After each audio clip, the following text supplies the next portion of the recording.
Ya, oke. Hari ini kita akan lanjutkan pembahasan tentang mata kuliah LME dan kajian didaktikal riset, desain riset. Untuk pertemuan sekarang, pertemuan ke-7 itu kita akan bahas tentang bagaimana cara mengembangkan bahan ajar dengan model atau dengan pendekatan RME begitu ya.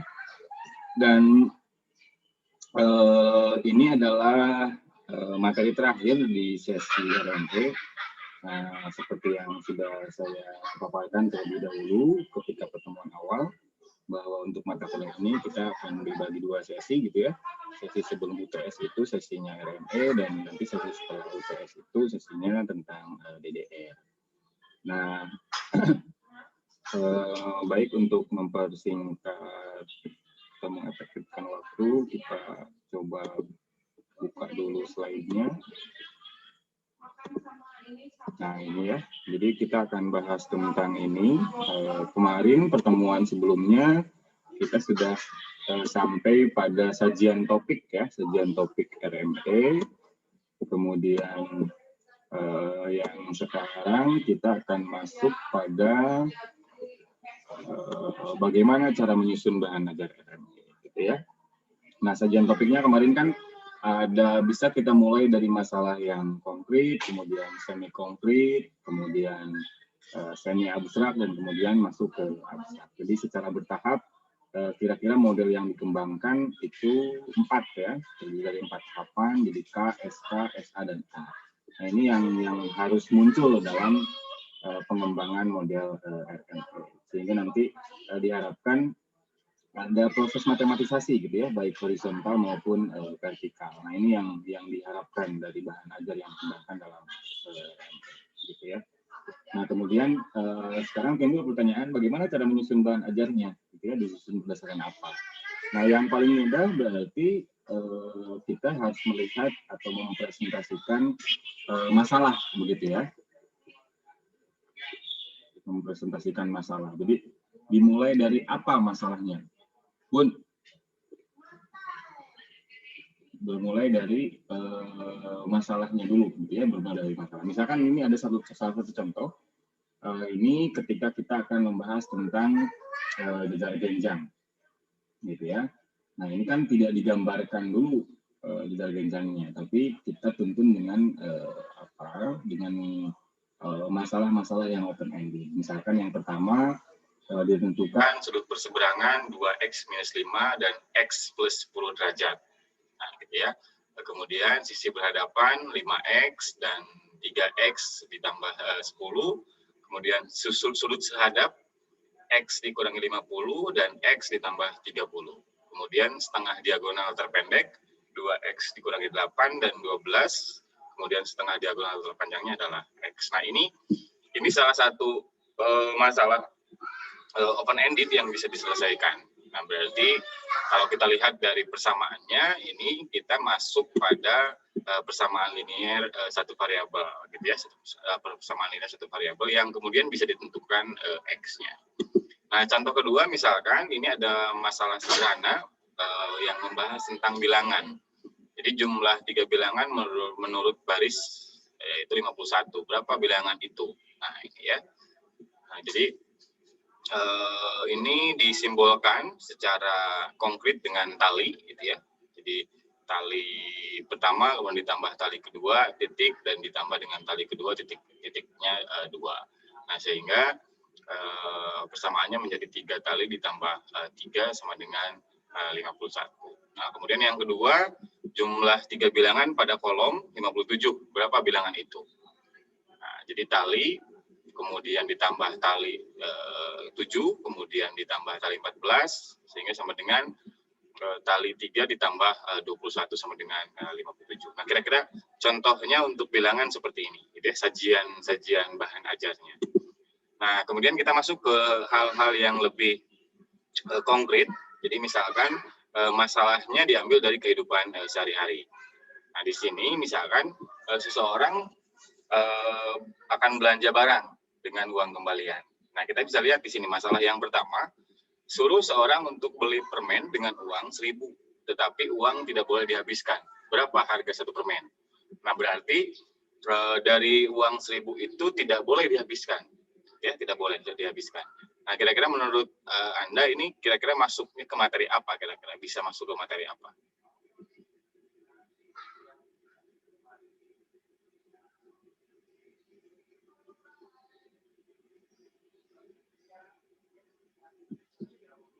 Nah, di sini kan kita lihat ya, jadi harga permennya kita nggak tahu nih.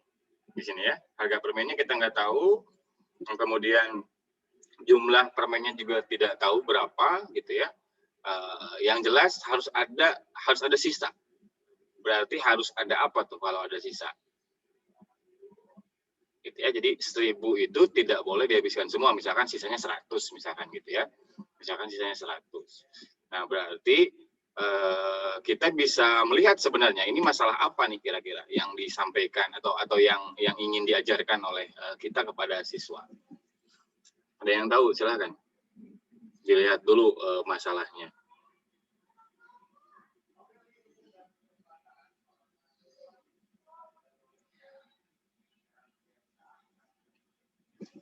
Nobita tahu mungkin?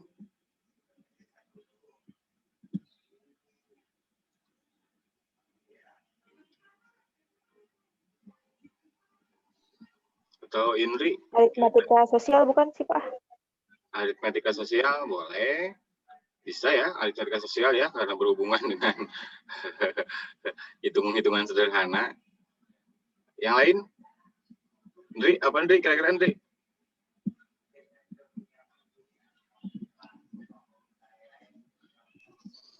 Sistem persamaan bukan sih, Pak? Sistem persamaan juga boleh. Sistem persamaan apa nih? Sistem persamaan apa kira-kira?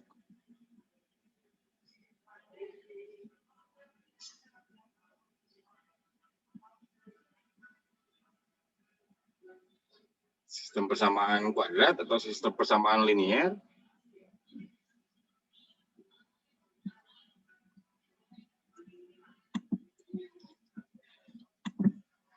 Ya, boleh ya. Jadi misalkan begini misalkan. Kita ini dulu.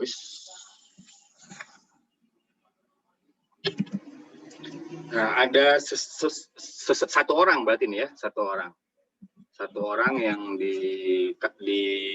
disuruh lah katakanlah untuk beli permen. Nah, uangnya 1.000. Nah, di sini harus ada sisa, ya, tidak boleh dihabiskan. Berarti kan sama saja dengan misalkan kita akan ingin mengetahui berapa jumlah permen yang dibeli gitu ya, jumlah permennya, kemudian kita juga harus tahu berapa harganya, harga permennya, kemudian yang terakhir berapa sisanya, tuh ya. Nah, ini kan. Nah, ini berarti memuat hal apa saja ini? Nah, jumlah permen misalkan ini masuk ke kalau kita masuk ke sistem persamaan ya, seperti yang tadi Indri katakan. Jadi jumlah permen itu apakah posisinya atau maksudnya sebagai variabel, ataukah sebagai konstanta, ataukah sebagai apalagi satunya lagi unsurnya tuh variabel, konstanta, dan aduh saya lupa jadinya. Nah gitu ya, jadi jumlah permen, harga permen, kemudian berapa sisa, ini harus ditentukan sebagai apa perannya gitu ya, atau sebagai apa posisinya, pemaknaannya seperti apa. Nah saya kira betul ya, ini bisa disebut sebagai sistem persamaan linier ya. Sama linier. Nah, yang jadi pertanyaan apakah linier 2 variabel ataukah linier 1 variabel, kan gitu ya. Nah, gitu. Nah, coba yang termasuk variabel yang mana kira-kira, jumlah permen ataukah harga permen?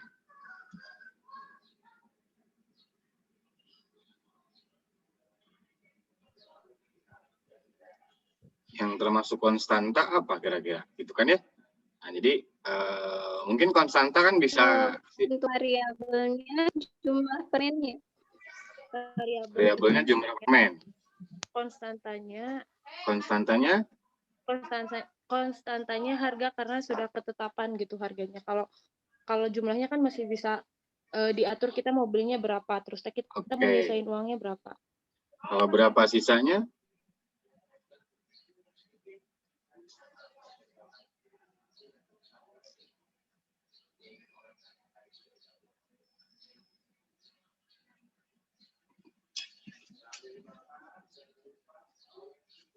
Apa kira-kira masuknya?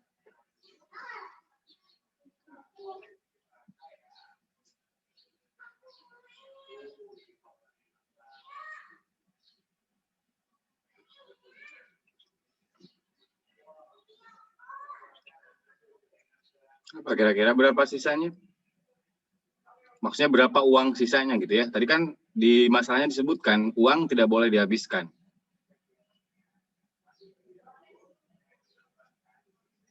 Lebih dari 0, Pak. Lebih dari 0 maksudnya?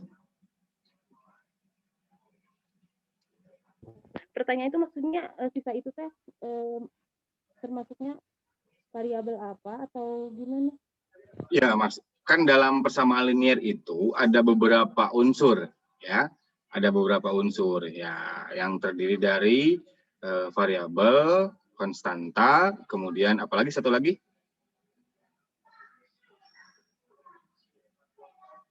Dalam sistem persamaan linear?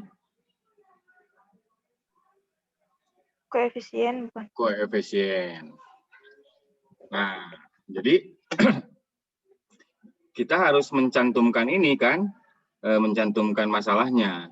Mana yang termasuk ke dalam variabel, mana yang termasuk ke dalam koefisien, mana yang termasuk dalam konstanta, kan gitu ya. Kalau kan ini masalah ini sebenarnya harus dirubah ke dalam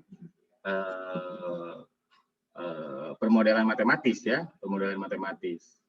Jadi harus direpresentasikan begitu ya, harus direpresentasikan ke dalam permodelan matematis. Nah, untuk memodelkan ini kan harus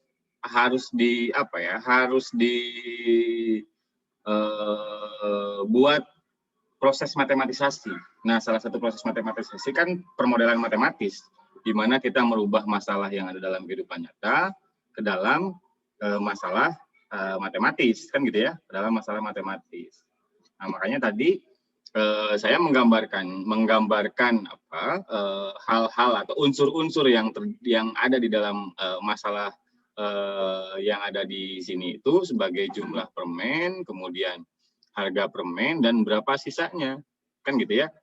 Nah, tadi kan jumlah permen itu katanya masuknya ke variabel, kemudian harga permen masuknya ke konstanta. Nah, berapa sisanya? Apakah masuk ke koefisien atau kemana kira-kira, kan gitu ya?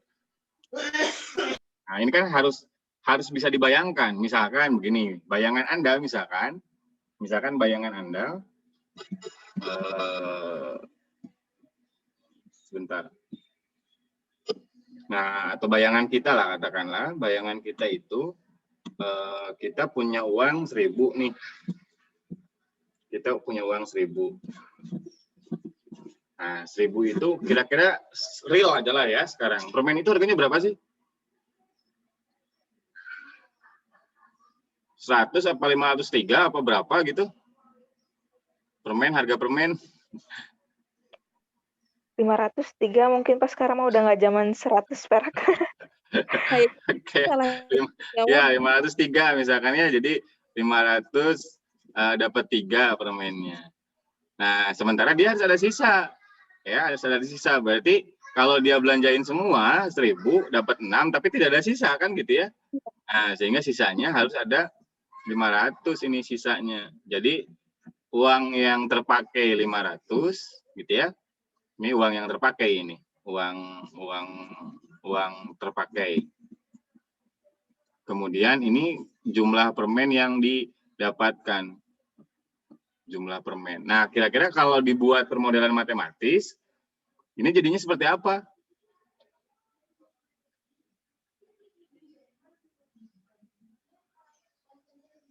Kan gitu ya. Jadi tadi teh kayaknya Lucy jawabnya kebalik, Pak. Kebalik yang mana? Yang Lus? harga tuh berarti harusnya koefisien ya. Yang Terus mana? sisanya itu yang harga. Ya, yang harga itu koefisien. Nah, sisanya itu berarti konstanta gitu. Karena Konstanta, ya. konstanta ini kan sisa. Kalau sisa itu nggak bisa berubah justru. Kalau harga Iya. permen bisa berubah. Baik. Gitu ya. Nah, jumlah permen juga bisa berubah karena sesuai dengan harga kan gitu. Makanya kan saya pernah bertanya nih, kalau tidak saya nggak tahu ke kelas ini atau ke kelas yang semester 3 ya. Jadi dibutuhkan sebuah pemaknaan gitu ya, dibutuhkan sebuah pemaknaan agar kita bisa agar kita bisa melihat perbedaan gitu ya, melihat perbedaan. Misalkan begini, kita mengenal koefisien kan gitu ya dalam sistem persamaan. Kemudian kita juga mengenal konstanta. Kalau variabel kita tinggalkan dulu lah, karena variabel sudah jelas lah katakanlah ya definisinya. Nah, antara koefisien dan konstanta ini kira-kira kesamaannya di mana dan perbedaannya di mana kira-kira? Atau katakanlah pertanyaan saya, apa perbedaan dari koefisien dan konstanta? Katakanlah kita buat persamaan umumnya AX plus B sama dengan 0 gitu ya. AX plus B sama dengan C, sorry. AX plus B sama dengan C. Nah, misalkan kita punya persamaan itu. Nah, ini kan ini disebut sebagai koefisien kan ya. Kemudian X itu sebagai variabel dan ini betul ya sama dengan 0 ya, sorry. Dan B itu adalah konstanta. Gitu ya. Nah, ini persamaan umumnya AX plus B sama dengan 0. Nah, katakanlah kita buat persamaan sederhananya misalkan 2X ditambah 4 sama dengan 0. Nah, ini kan sama. Ini berarti konstanta. Ini konstanta. X ini variabel dan 2 ini adalah koefisien. Kan gitu ya, koefisien. Ini konstanta. Nah, 2 dan 4 ini kan sama-sama bilangan. Gitu ya. Nah, sehingga mungkin akan ada pertanyaan dari siswa, apa sih bedanya konstanta dan koefisien? Toh keduanya sama-sama bilangan. Yang ini bisa berganti. Gitu ya, yang bisa berganti, bisa diganti peran lah, katakanlah misalkan jadi 4X kemudian ditambah 2. Sama saja. Gitu ya. Jadi sebenarnya apa perbedaan antara koefisien dan konstanta kan gitu ya? Pertanyaannya kemudian muncul seperti itu. Nah, makanya tadi saya mengatakan bahwa apa sih sebenarnya perbedaan mendasar dari koefisien dan konstanta? Kan bisa kita cek sebenarnya ya satu-satu. Misalkan gini. Misalkan tadi ya 2X ditambah 4 sama dengan 0. Kalau misalkan koefisien ini saya ganti dengan 0. Jadi 0X ditambah 4 sama dengan 0. Ini bisa nggak?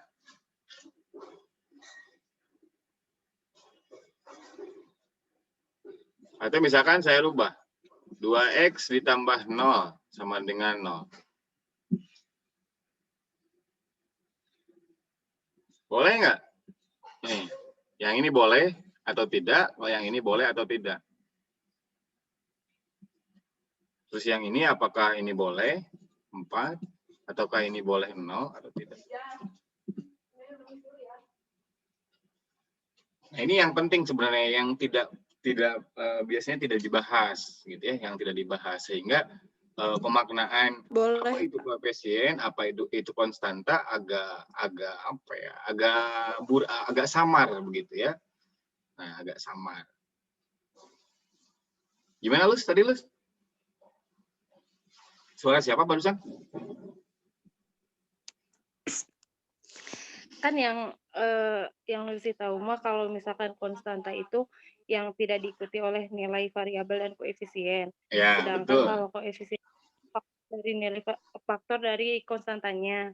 Ya. Jadi terus kalau nggak salah pernah lihat yang model kayak gini tuh Pak. Jadi ada satu variabel yang bilangannya 0 dan bisa dikerjakan. Bisa Tapi nggak tahu dikerjakan? juga. Coba yang Ya, itu kan maksudnya begini, itu kan definisi yang umum, ya, definisi yang umum. Nah, kita kan nggak mungkin ketika ada pertanyaan dari siswa hanya melihat pada definisi umum saja, yang mungkin cenderung akan apa ya, membuat bingung gitu ya, membuat bingung. Jadi kita membutuhkan pemaknaan lain gitu. Maksudnya seperti itu, bukan ingin memperdebatkan apa itu definisi koefisien, apa itu definisi konstanta, atau apakah ini perbedaannya apa dan lain sebagainya. Bukan itu sebenarnya maksud saya. Jadi maksud saya kita harus bisa menjelaskan secara sederhana kepada siswa maksud dari unsur-unsur yang ada dalam persamaan linear tadi. Nah, salah satu contohnya, misalkan ada pertanyaan seperti tadi ketika saya tanyakan, kan ini sama, ini 2 nih bilangannya, ini juga sama 4 gitu ya. Nah, ini koefisien, ini konstanta. Jadi apa bedanya koefisien dengan konstanta? Kan mungkin saja pertanyaannya seperti itu ya, bagi siswa yang kritis gitu ya. Nah, betul memang apa tadi yang disampaikan oleh Lucy. Ini dengan variabel. Kalau yang ini tidak dengan variabel, kan gitu ya. Tapi kan tidak cukup disampaikan seperti itu, gitu ya. Mungkin ingatlah Anda dulu kita bahas di metodologi penelitian itu ada yang disebut sebagai untuk memperoleh pengetahuan gitu ya, atau untuk memperoleh kebenaran. Nah, itu ada 3 ya dulu ya. Ada epistem, kemudian ada doxa, kemudian ada hoax, kan gitu ya. Nah, jangan sampai kita terjebak di sini, gitu. Jadi jangan sampai terjebak di sini, gitu ya. Nah, oke, ya. Jadi itu salah satu contoh masalah yang diberikan untuk bahan ajar realistic mathematics education. Nah, yang kedua, ini masalah yang kedua. Suruh 2 orang beli permen yang serupa dengan uang 1.000, tapi uang tidak boleh dihabiskan lagi-lagi. Gitu ya. Nah, katakanlah harga permennya jangan 503 lah, sekarang misalkan 200-an aja gitu ya. Biar mudah. Nah, ini apakah sama persamaan linear satu variabel ataukah berbeda kira-kira? Ini ada 2 orang. Kalau yang tadi seorang ya.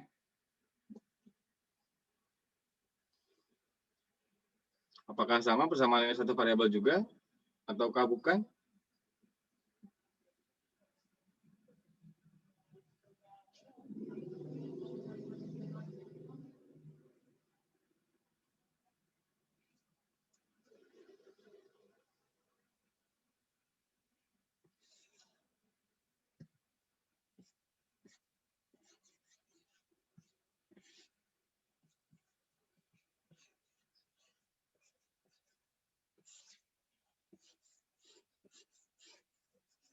Silakan, ada yang bisa jawab?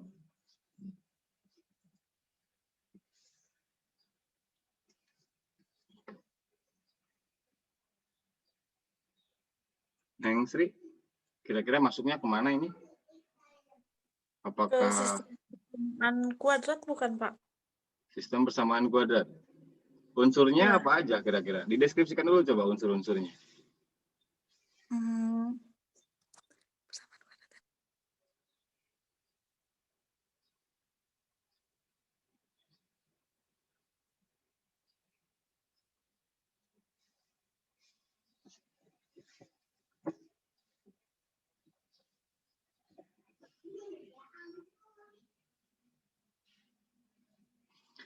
Suruh 2 orang beli permen yang serupa dengan uang Rp 1.000.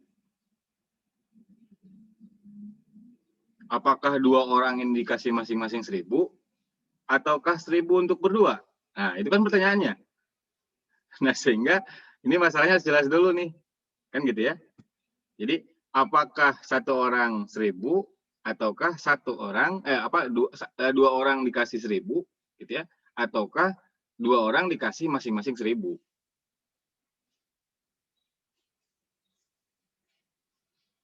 Nah, itu kan. Ini bisa interpretasinya kemana-mana ini. Iya kan? Nah, inilah proses yang diharapkan, gitu ya, proses yang diharapkan.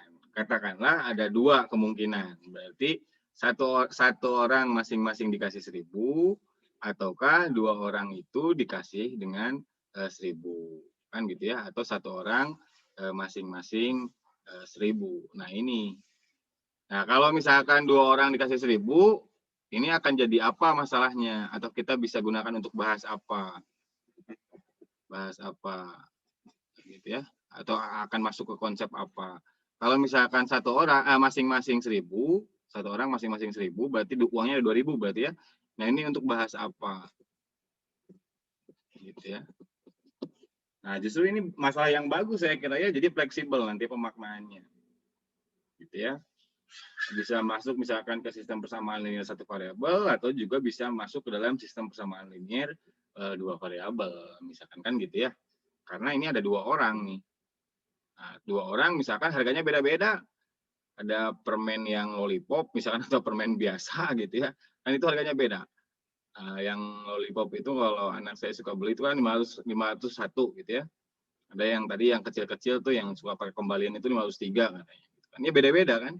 Nah, ini justru masalah ini masalah real yang bisa dijadikan salah satu pengantar gitu ya untuk masuk ke suatu konsep matematika. Nah, kurang lebihnya seperti itulah ya. Nah, yang selanjutnya, nah ini sudah digambarkan ya, contohnya ini sudah digambarkan X, Y-nya, kemudian ukuran-ukurannya gitu ya untuk bangun sembarang.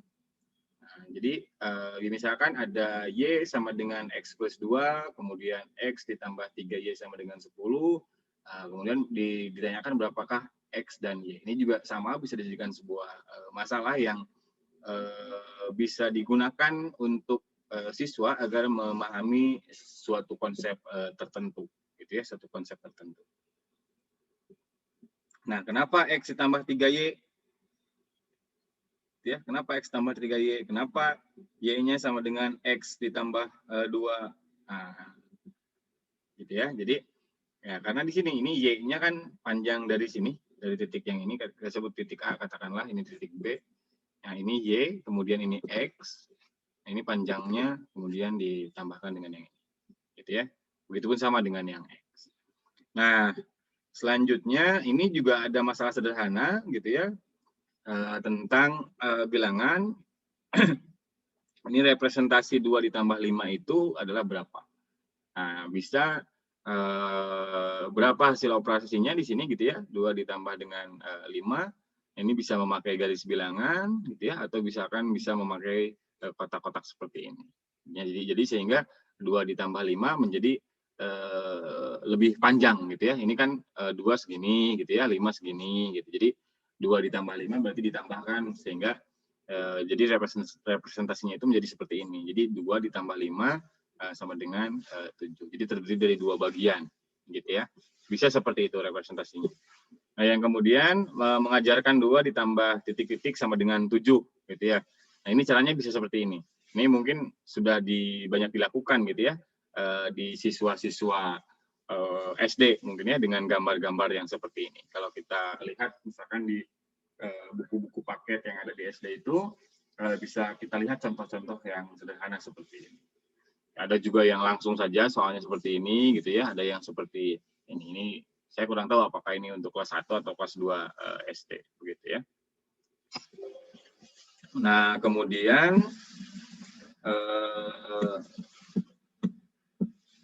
bagaimana mengajarkan 7 dikurangi berapa atau dikurangi titik-titik sama dengan 5. Nah, ini kan kalau kita lihat, kita masuk ke SMP, ini kan sistem persamaan linear 1 variabel ya, kalau misalkan ini diganti dengan X kan gitu ya. Kalau ini diganti dengan X.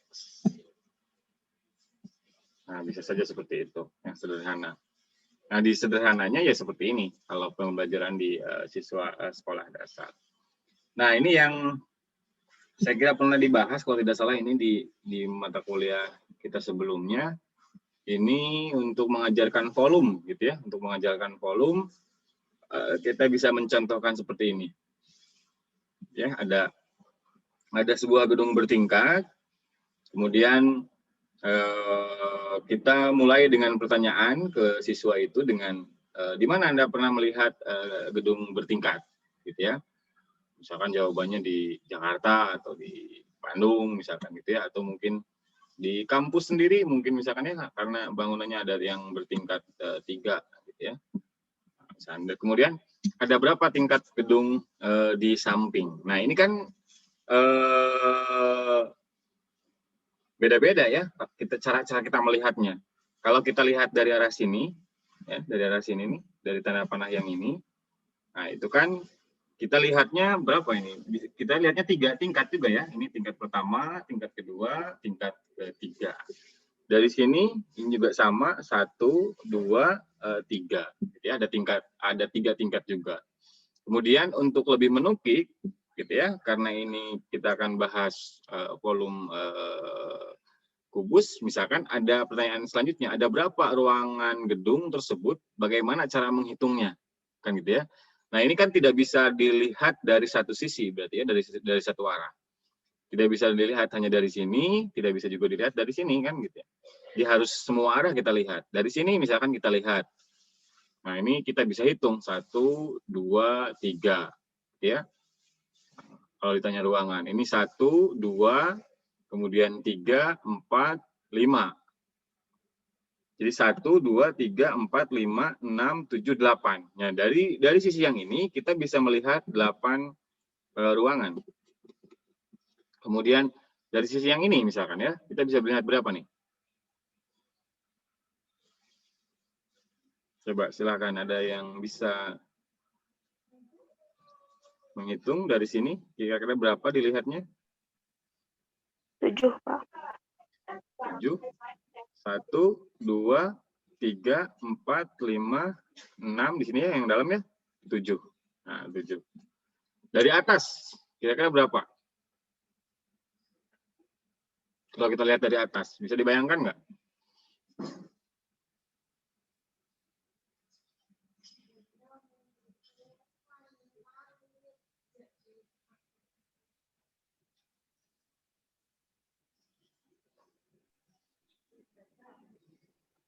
Dari atas ada berapa? 9. Ada 9. Oke, dari samping sebelah sini nih.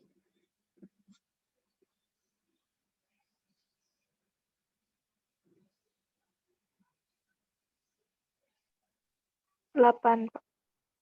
8, betul? Itu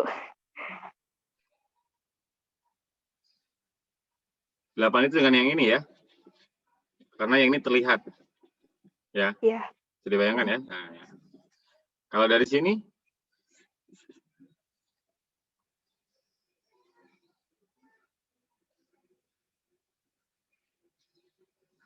Ada berapa? 9 apa 8? 8. Ada 8 juga. Ya.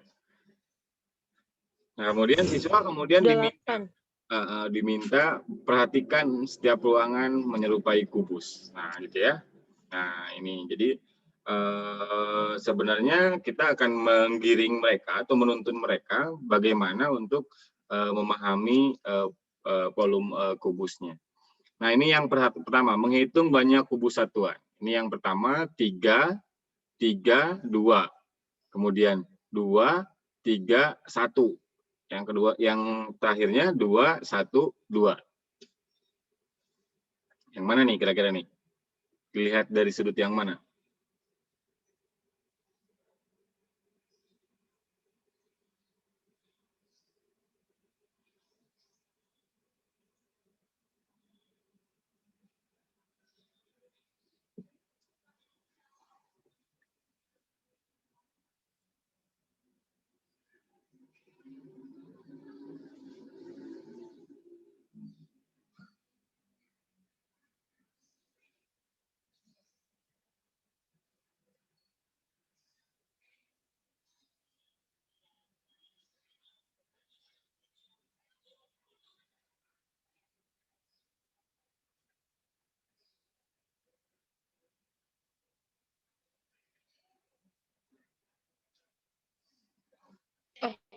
Dari sebelah sini, Pak. Kalau dari HP Lucy dari sebelah atas kanan.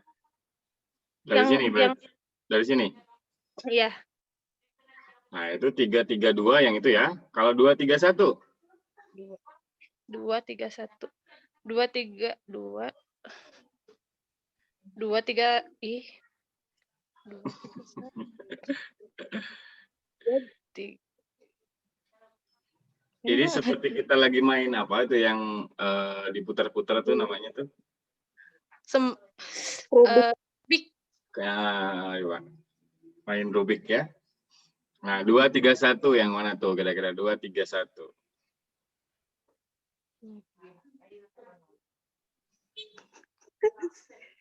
Dua, tiga. Dari atas satu tak. Ya, 2 kan? Betul ya? Dan 2, 2. 3. Tiganya yang ini nih. Tapi yang ini enggak ya? Kelihatan ya? Itu mah 3, 1.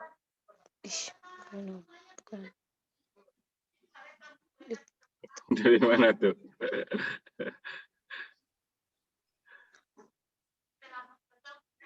Nah, memang pembelajaran seperti ini memang butuh waktu yang lama akhirnya gitu ya, daripada kita menerangkan langsung secara strukturalistik misalkan bahwa volume itu adalah S pangkat 3 gitu ya. Jadi karena ini harus mencari dulu gitu ya, berawal dari masalah, kita akan lama pembelajarannya. Tapi yang terpenting bukan ini sebenarnya gitu ya. Yang terpenting bukan ini, agar siswa itu bisa memahami konsepnya. Sehingga dia bisa masuk konsep lain dengan mudah gitu ya. Itu esensinya sebenarnya. Nah, yang mana nih kira-kira nih yang 231? Dari sini misalkan 231 masuk nggak nih 3, 2, 1. Nah, 212 nih, yang mana nih kira-kira? 212 yang ada angka 2-nya, Pak. Yang mana? Oh, yang ini. Yang 11. Yang ini. Hah? Ini 2 nih. 1, 2, 1, 2 kan? Betul ya? 2, 1, 2. Berarti dia dari arah sini. Gitu. Nah, kemudian 231 yang dari mana nih kira-kira nih 231? 2. Enggak kebayang gimana. 2. Dari sini 3, 2, 1. Ya.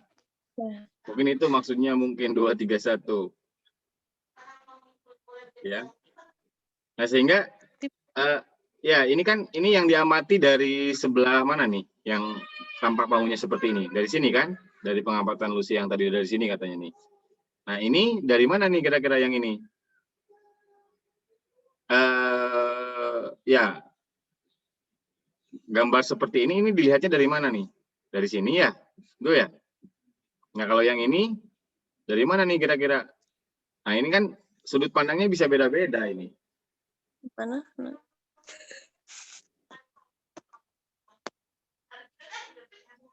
Ya, jadi sehingga kita masuk ke sini akhirnya pengembangannya. Andaikan tumbukan kubus satuan di atas merupakan representasi bangunan bertingkat dan satu petak kubus di dalamnya terdapat 4 ruangan yang bentuk dan ukurannya sama. Berapa tingkat gedung tersebut? Tadi sudah dijawab ya, 3.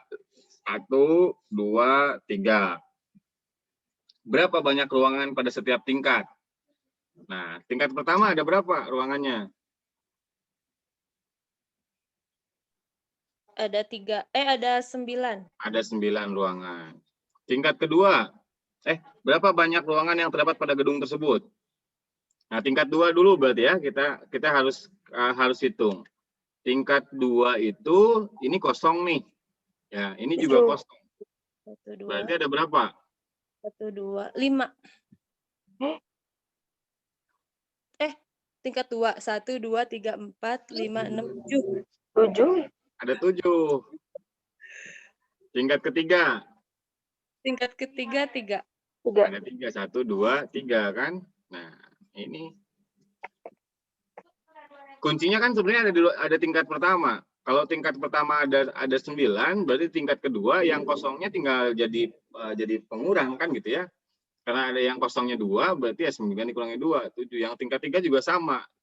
Ini yang kosongnya ada 6, jadi ada 3 ruang gitu ya.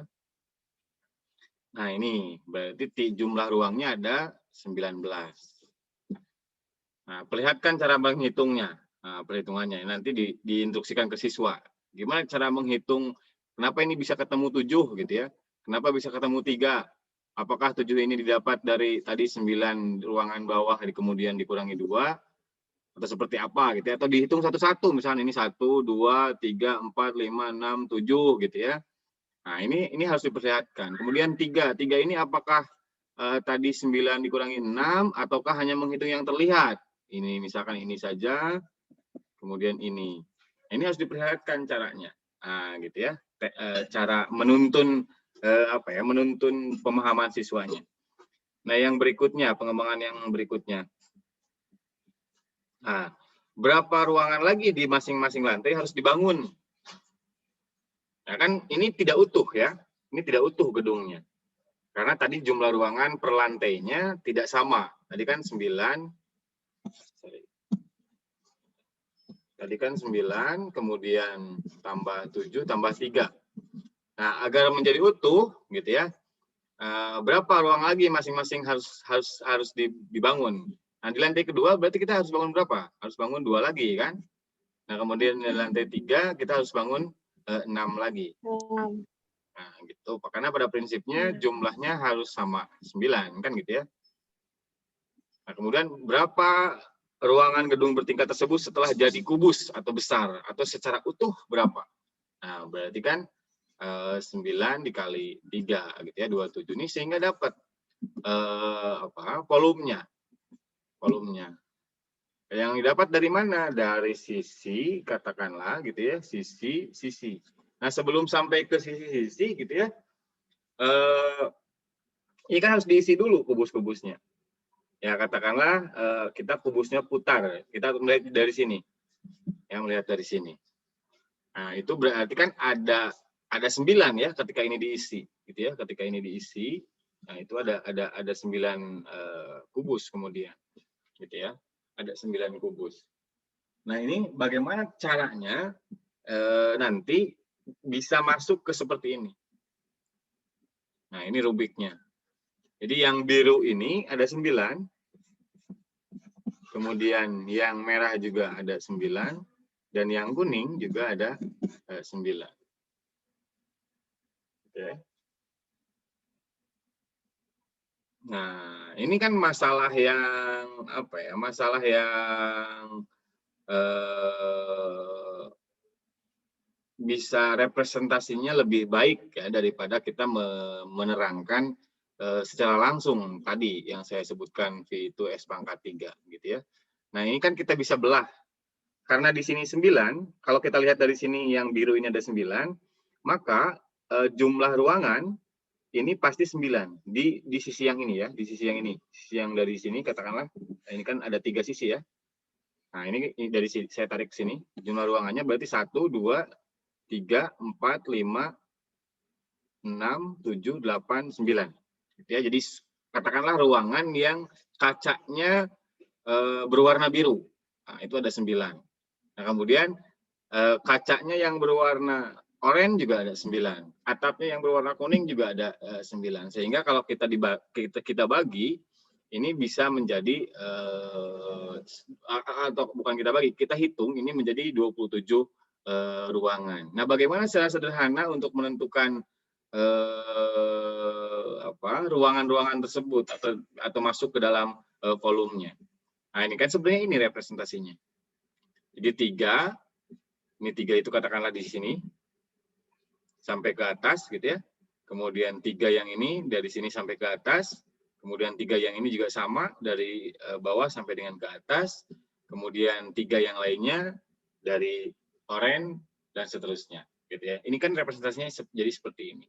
Nah, sehingga ke sini volume satuan bisa dihitung kubus satuan pada alas berbentuk persegi ada dengan sisi 3 sebanyak 9. Jadi 3 dikali 3 atau sisi dikali sisi. Ini untuk yang kubus satuan pada alas, gitu ya, yang bawah. Ini belum bicara ke volume ini. Kemudian masing-masing petak pada alas 3, ini sisi tinggi kubus atau S. Ini yang ke atasnya ada 3 juga, gitu ya. Jadi tadi di bawah,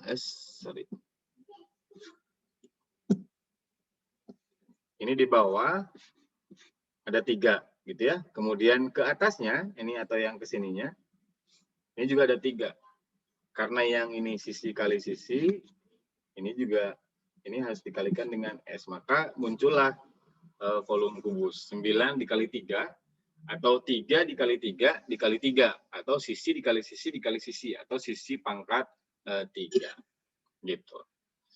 Nah, itu yang katakanlah salah satu model bahan ajar yang harus dikembangkan ketika kita mau melihat atau menyampaikan atau menemukan suatu konsep. Nah, tadi di awal kita mencontohkannya dengan masalah atau dengan pertanyaan, gitu ya, atau dengan soal katakanlah, gitu ya. Nah, yang ini yang sekarang kita mencontohkannya dengan masalah yang dituntun oleh pertanyaan-pertanyaan terbuka. Nah, kemudian apa perubahan makna penilaian dari RME? Yang pertama, tujuan utama penilaian memperbaiki proses pembelajaran. Kemudian mengukur apa yang diketahui siswa, mengukur semua aspek tujuan, dan seterusnya. Gitu ya. Jadi tidak menjadi apa ya? RME itu sebenarnya tidak membuat bahan ajar yang jadi, gitu ya. Tapi siswa diberikan peluang atau diberikan kesempatan untuk menemukan sendiri konsep-konsep matematika yang diharapkan. Mungkin itu yang paling apa ya, konklusi yang paling sederhananya lah seperti itu. Oke, sampai di sini ada pertanyaan, silakan.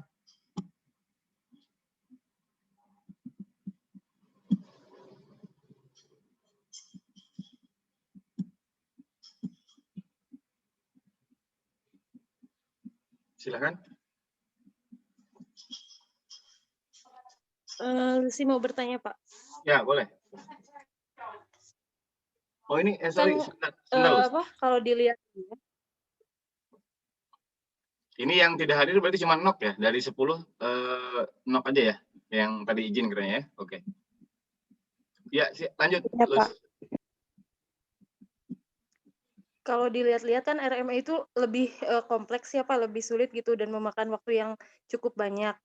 Terus ditambah lagi mungkin pemahaman siswa yang berbeda-beda gitu. Ada yang kesulitan untuk mengonstruksi pemahaman gitu. Nah, jadi untuk pembelajaran berbasis RME, gimana caranya biar efektif gitu? Justru tadi ketika pemahamannya heterogen, justru itu bagus. Karena akan terjadi komunikasi yang baik, gitu ya. Kan kita pernah bahas bahwa dalam RME itu harus ada demokrasi di dalamnya. Jadi mungkin saja siswa beradu argumen, gitu ya, kemudian mencari mana yang terbaik. Nah, peran guru di sini yang dibutuhkan berarti untuk meluruskan pemahaman-pemahaman yang mungkin keliru dari siswa, gitu ya. Kadang-kadang kan begini, ada beberapa penelitian yang dilakukan oleh mahasiswa. Saya pernah membimbing juga RME di kampus, gitu ya.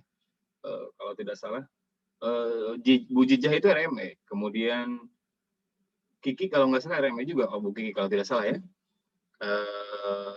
Kemudian kesininya ada beberapa orang, Nurholis kalau tidak salah RME, itu mahasiswa terbaik lah katakanlah pada masanya yang ikut dengan saya penelitiannya tentang RME. Dari sekian itu mahasiswa yang saya sebutkan, saya kira lebih apa ya, hasil penelitiannya lebih efektif ya ketika melakukan pembelajaran dengan RME. Alasannya karena yaitu tadi siswa itu diberikan diberikan sebuah konsep yang katakanlah masih konsep yang mentah, gitu ya, dari mulai mereka mencoba mendeskripsikan sehingga tadi pola tadi yang dari konkret menuju abstrak itu mereka betul-betul lalui sehingga tidak akan ada kesulitan ketika memahami konsep-konsep yang sama. Bahkan ketika misalkan mereka lupa akan konsepnya, mereka akan teringat gitu ya. Nah, biasanya kan ketika sesuatu yang apa ya, katakanlah spesial begitu gitu ya, itu kan mudah diingat gitu ya. Jadi kalau pembelajarannya itu beda dengan yang dilakukan oleh guru lain, biasanya itu yang bisa lebih mudah diingat gitu. Jadi untuk untuk menjawab pertanyaan Lucy tadi, saya kira kuncinya tinggal bagaimana waktu itu bisa direncanakan. Misalkan pertemuan pertama, kita targetnya apa nih? Targetnya untuk menemukan volume misalkan. Nah, berarti dalam 2 kali 40 menit itu kita harus bisa merancang pembelajarannya agar lebih efektif. Gitu ya. Jangan apa ya, pertanyaan-pertanyaannya misalkan yang lebih apa ya, yang lebih menupik gitu sehingga siswa bisa lebih cepat memahami. Saya kira kuncinya ada di situ. Yang lain silakan. Ada lagi yang bisa yang perlu didiskusikan?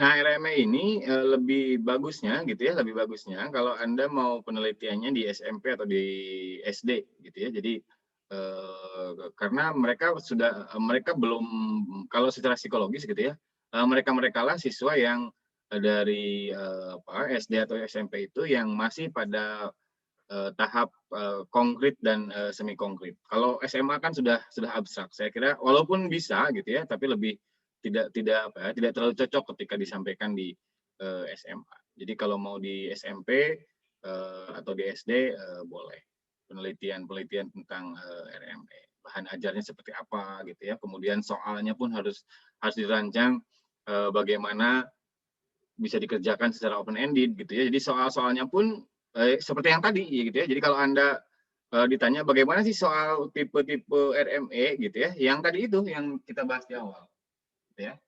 Jadi soalnya yang juga bisa memberikan bisa memberikan pemahaman atau bisa memberikan pendalaman konsep gitu. Lalu silakan.